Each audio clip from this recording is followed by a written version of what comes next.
Welcome to the NitWits, a weekly roundtable discussion on the Penn State Nittany Lions, now in its 28th season.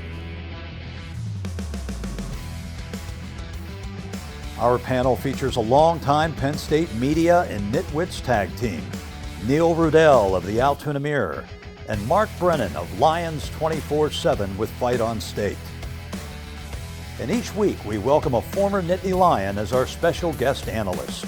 The NitWits are brought to you by Irwin Financial, Raymond James, a firm foundation for your financial future. By Reed and Solani Orthodontics, providing friendly, family-focused orthodontic care in Altoona, Bedford, and Huntington. By Kogan Electric, lighting the way for you. By Blair Candy Company, the one-stop shop for all your tailgating needs. Candy, snacks, paper supplies, and more. By Dorman's Jewelry, the answer is always Dorman's. By Harry's Construction, if you can dream it, we can create it. By DeLeo Games, serving the community since 1945. By Keller Engineers, delivering results, exceeding expectations. By Lions 24/7 with Fight on State, your online home for Penn State football and recruiting coverage. And by the Altoona Mirror, featuring Penn State Game Day every Friday and Penn State Extra every Monday.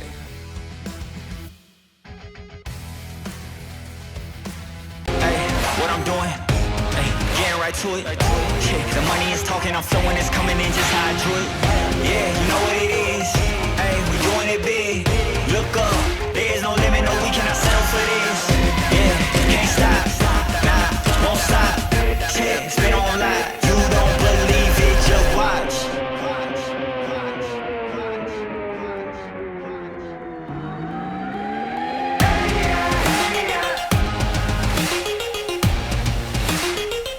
Welcome into Nittany Nation Overtime. I feel like a whole season has elapsed since we last joined you. Appreciate the viewership. We are the Nitwits, joined by Mark Brennan and Joe Nastasi, our most regular of our Nitwits. Good to see you, Joe. Good to see you guys. Thank you. Yeah. Hey, a new coach has been hired. It happened on December the 5th. Our last meeting was the post-Rutgers game, and we're going to rehash the appointment of Matt Campbell. I think most people thought they ended up with the right guy. It was a pretty circuitous route to get there, a little messy at times. We will dissect that, but first impression of him, I thought very humble, very appreciative of the opportunity, has an excellent track record, and looks like a good choice. Yeah, I don't think he did go out of his way to mention Joe Paterno, Todd Blackledge, Courtney Brown, one after another. The tradition, we were joking that, he probably made more references to Penn State's the people who were involved with Penn State football and its history in 5 minutes than James Franklin, with all due respect, did in 12 years. And I know, Joe, you're a letterman.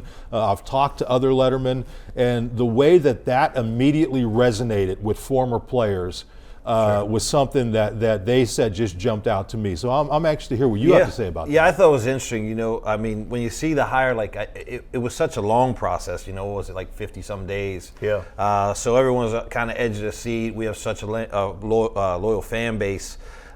Deep Letterman club. We're just, everyone's so in tune with the program. So, for me watching it unfold, you're always thinking, hey, people a lot smarter than me are making these moves and these decisions and things like that. And as it went on, you hear names and we hear the same things. But my initial impression when he met us the day that he was announced and, at the media day, he came up and, again, said the similar references. To the Letterman's Lounge, right? To the lounge, yeah. So he came up. We had like somewhat of a private meeting with him. It was really interesting because of what he talked about. So you really felt like you had the real ball coach, old school ball coach, right? But with a lot of understanding of what's going on now in modern football, which in college football, and all the moving parts. I also think, from just listening a little bit to him, and I haven't had an opportunity to meet with him personally yet other than just a quick conversation, is it just seems like he's more of the ball coach and he's surrounding himself with people that are going to take care of a lot of the CEO and a lot of the player personnel and a lot of that, where he's going to be able to more dissect and be more involved, sort of, I don't want to say boots on the ground, but yes, the head man, but not separated to a different Which level. is a right? bit the opposite of James. Correct. And James correct. was more the CEO. Sure, yeah. He was real good at a lot of that. Yeah. But as far as, And- how they approach practice and obviously the day of the game, Matt Campbell is going to have to be an improvement on the day of the game. Well, yeah, respectfully, like you said, I mean, I think everybody has a different piece here. Like, as opposed to, I think before, it was like everything starts and stops here. And I'm not saying that's not the case, but I see it a little differently there. And again, I have a ton of respect, not only a ton of respect, but really thought James was amazing at what he did at Penn State, for Penn State. But every once in a while, as time goes, the message gets stale. And I mean, whether it was the right time, wrong time, that's not really our decision, but we were watching it. We watched sort of some of the turn, and sometimes it does. Sometimes it reflects on the field, and you could see it not just in our program, but you see it in places, and the message can get stale, and it changes like that. So I have a lot of respect for what he did in his style, and also have a lot of respect for what I see. And again, it's going to be measured by wins and losses. Let's call it what it is. Yeah, I also think after everything that Penn State went through, it was important to come out and make a positive first impression. Win that first press conference. And it wasn't as if he was, Mr. Polish or whatever, but Correct. he just came across as being down to earth. Again, spoke to the tradition, which I don't think the previous coach, I'm half joking because Franklin always used to say the previous institution, but I don't know that he always paid tribute to that. And to hear this guy talking about Matt Millen, to hear him talking about Blackledge, and again, Courtney Brown, Sure. I'm sure I'm missing people. I just thought, this is a nod to the stuff that people thought was kind of overlooked. Not kind of overlooked, definitely overlooked. Can I say something real quick? Yeah, I would say that's this. why you're here. That's right. Neil. Appreciate you. Well, I was just thinking, because I didn't want to lose my train of thought. I'm getting older here. So here's the thing. I can understand both sides of this, and the reason is because the situation that James walked into versus what Matt walked into. It was so delicate at that point in time that people were very cautious of their words, and I thought James did an amazing job of doing enough, especially early, and not too much. I think, with time, it has been like, hey, there was a lot of great things. Then when James walked in, it was just like negative. He had a full repair job on his hand. And that, again, I think those are two different messages that come in. I think it just, sort of went down the line of how he ended up coaching. But again, it's important to acknowledge what James did for the program. Sure, taking for it out of sure. a difficult situation, getting all the money invested into facilities and everything else, and taking it to this level. Right. But to your point, Joe, I think it's a great point. At this point, they need somebody different. They need somebody who could hang their hat on tradition. It's a proud history, and when he said he walked into the Lash building and looked at those lettermen, the names, the history, he got goosebumps, which I think gave a lot of people goosebumps. Our producer, Lee Mills, has goosebumps if we don't take a break. We're going to do that and be right back and talk about Pat Kraft and his goosebumps right after this. The NitWits are being brought to you by Irwin Financial Raymond James, a firm foundation for your financial future. By Reed and Salaney Orthodontics, providing friendly, family-focused orthodontic care in Altoona, Bedford, and Huntingdon. And by Kogan Electric, lighting the way for you. You're watching Nittany Nation Overtime. Welcome back. We've dissected the coach, the head coach, Matt Campbell, the hiring. And how about the guy that did the hiring, Pat Kraft? We're recording this, everybody. So Yeah. this is your voices are being recorded as we speak. That's Got good. it over your head. Appreciate that. Yeah. Gotcha. First it did. You're not authorized to send it out for further notice. I think it was messy. He ended up with the right guy, and to me, he really kind of got lucky. He swung big, and that's who he is. But a couple things. James started it by saying the elite program, and then he was fired, and he would get on ESPN, and he said he was going to win a national championship somewhere else. But Pat Kraft said, we want a guy who can win a national championship. And then when Matt Campbell was hired, he said, this is the guy that's going to win a national championship. So he is not shy about setting the bar. Hopefully they could reach it. He ended up with the right guy. I think that they were very fortunate. They offered the guy job to other people, including BYU, which seemed like an odd fit, but he ended up getting the right guy. But I think it was a little messy, and I don't think he looked as good as he needs to look along the way. I don't understand how it took until signing day, the Wednesday before Campbell was hired, for them to reach out to him. I can't even, I know the guy's his own agent, but I don't know how there wasn't at least a feeler. And if we're taking Matt Campbell at his word, and I do, I mean, he's come across as being genuine to me. He did not hear word one from Penn State until the Wednesday before he was hired. That was signing day. That's when you know what hit the fan at Penn State, because they had a two-man class, and that was with adding Falzone, who kind of came back to them. And again, you're right, Neil. I think this ends up being the right guy, but Pat Kraft got a little bit lucky that this guy found himself he found a guy who Penn State was a proper fit because of his family. He wanted to get back closer to the East. Things fell into place, so it ended up in a good spot. But to me, I can't believe it took him until that Wednesday to reach out to this man. Didn't know that. That's interesting that it was that long. But we all have short memories, especially if you go and do something special next year, especially early, and you get there. People are going to be cheering both their names and chanting them through the stands. I mean, so like I said, Pat laid it on the line. It is going to be what it is. How he got there, a lot of times it's not how. It's just exactly. So people forget that real fast. Of like, hey, good thing that all these coaches turned it down, because you look at some of the stuff that we heard rumor of. It was like Rule, and then it was like DeBoer, and then it was like, so you hear all these guys, and every time someone would lose a game during the season, they're like, oh, we don't want him anymore. So I mean, you look at some of the programs and what they've done on the backside of it. We win games. Yeah, Chuck Noll wasn't the first choice of the Steelers.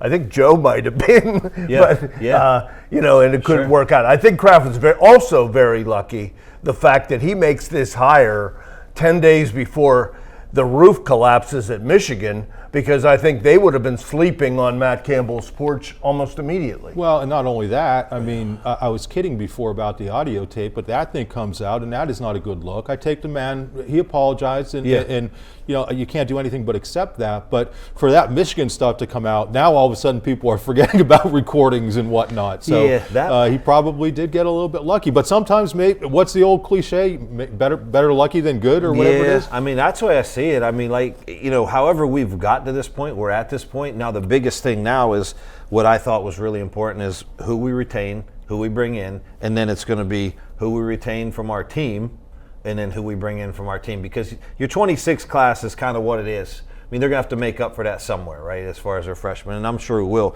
But it's who we're already started with the building of the staff, which is great. I think they're building a really good staff. Well, I'm sorry, Joe. That's okay. What I would say on the staff is they also caught a little bit of a break, and I feel bad for the kids at Iowa State that they backed out of a bowl, because otherwise you don't have all these guys on campus already. That's They're right. probably out there preparing for a bowl. So to get these guys on campus, some of the guys who are at Iowa State, while some of the former and some of them will still be around, Penn State coaches are handling the bowl prep. Sure. It's like parallel universes in there, and it's kind of the best of both worlds for Penn State. That's right, and that's what I was getting at with the second part, which is then the transfer portal, which is such a vital part of what our 26 season is going to look like.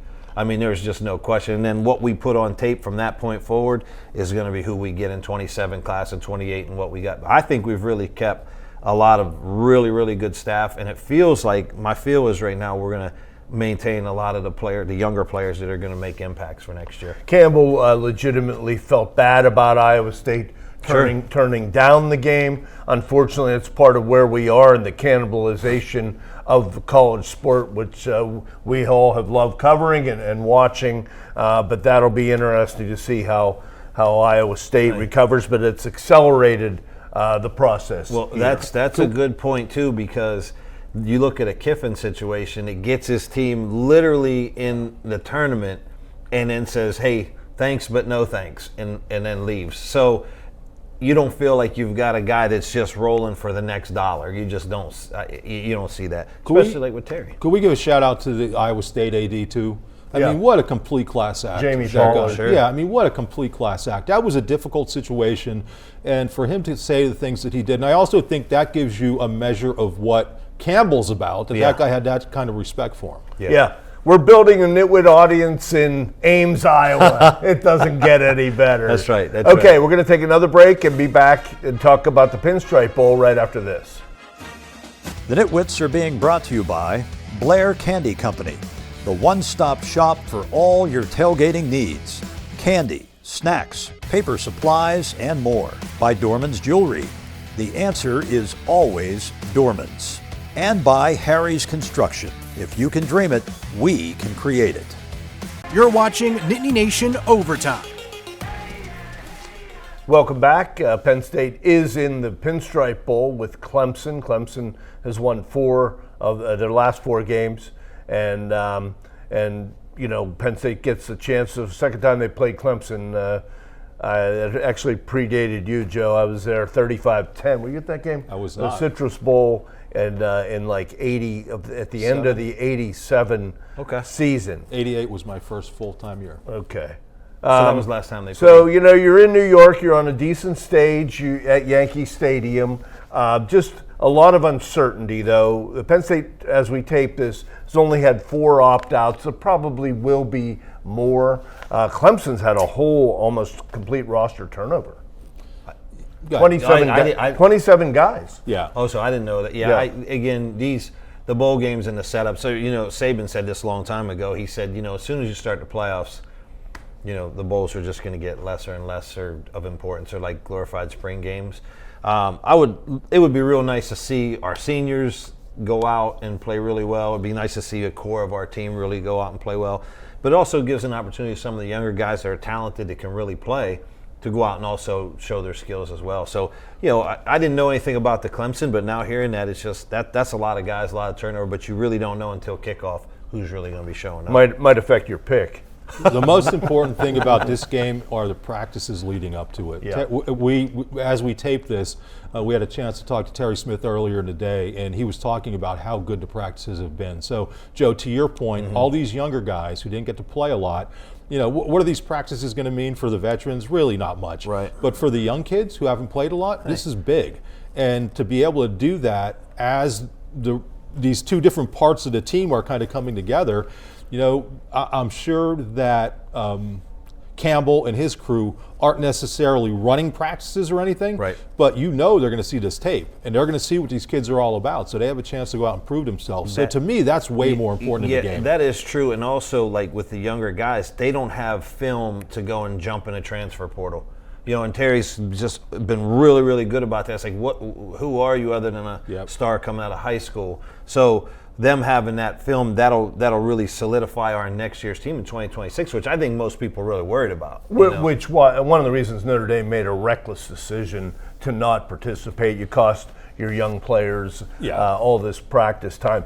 Leadership, the opportunity to show leadership this next month for Penn State, and they clearly need it. And you know, dating back to that leaked audio that we talked about, one of the players questioned the leadership, and the fact that somebody would purposely put that out there was a total breach of leadership. Yeah. So it's a real opportunity for some of these kids. Well, and I thought it was smooth how Terry, again, as we taped this earlier in the day, he mentioned Donko, he mentioned Grunk, he mentioned Rojas as guys who he sees are going to be leaders. Well, these guys all have decisions to make, but Terry was very smooth in getting the word out there that, hey, we want you guys to stay. Yeah, but when these guys, like if you look, we're talking about the older guys that go and participate in this.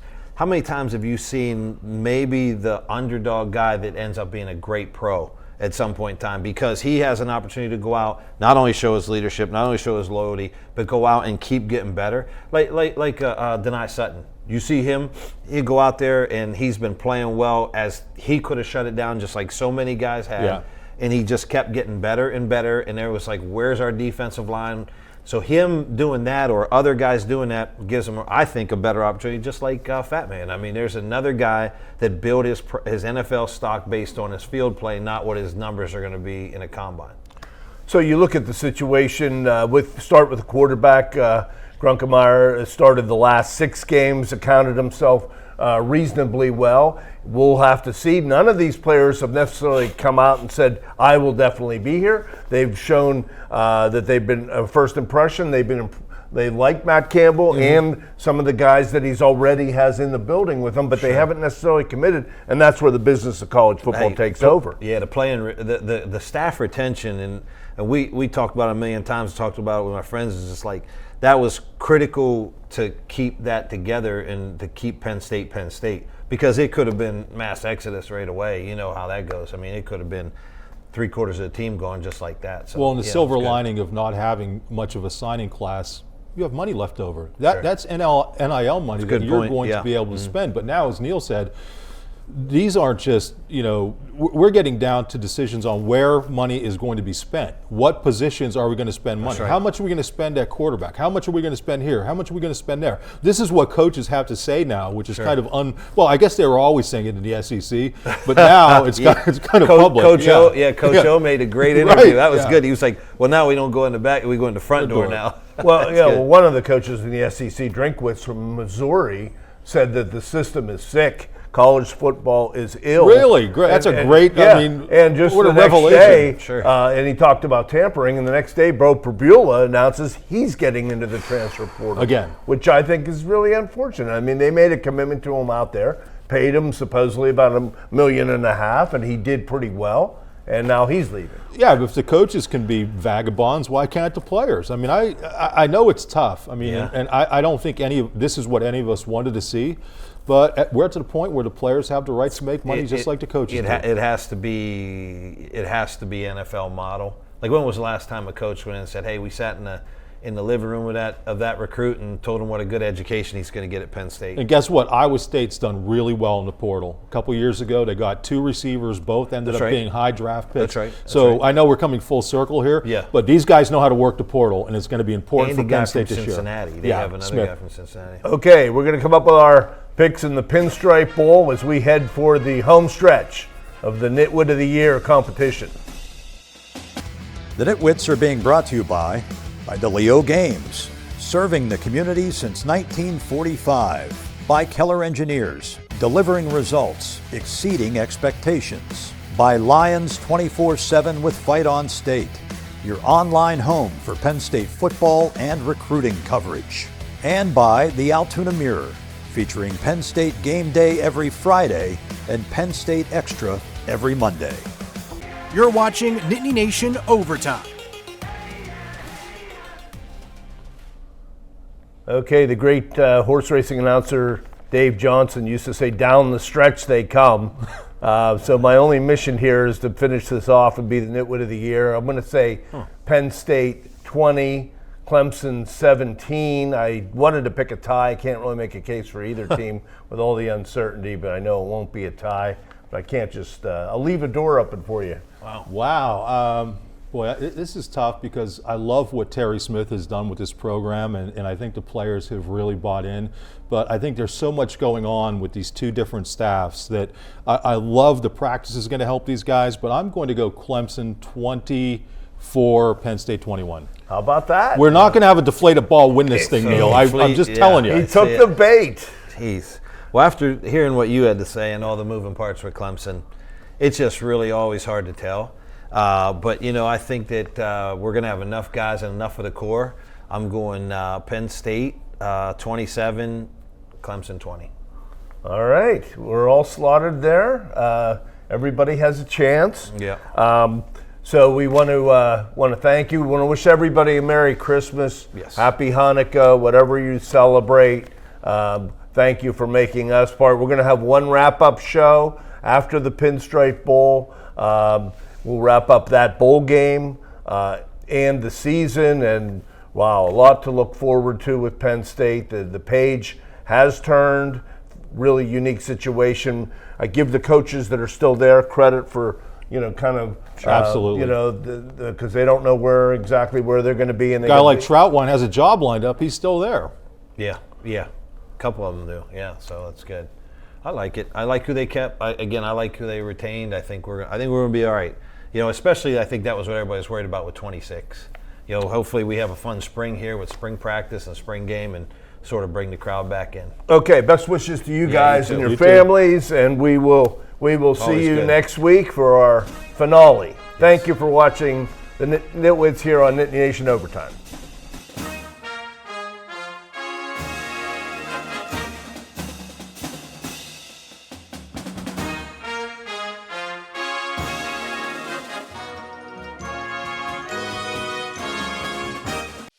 The NitWits have been brought to you by Irwin Financial, Raymond James, a firm foundation for your financial future. By Reed and Solani Orthodontics, providing friendly, family-focused orthodontic care in Altoona, Bedford, and Huntington. By Kogan Electric, lighting the way for you. By Blair Candy Company, the one-stop shop for all your tailgating needs. Candy, snacks, paper supplies, and more. By Dorman's Jewelry, the answer is always Dorman's. By Harry's Construction, if you can dream it, we can create it. By DeLeo Games, serving the community since 1945. By Keller Engineers, delivering results, exceeding expectations. By Lions 24/7 with Fight on State, your online home for Penn State football and recruiting coverage. And by the Altoona Mirror, featuring Penn State Game Day every Friday and Penn State Extra every Monday. Thanks for watching, and we'll see you next week.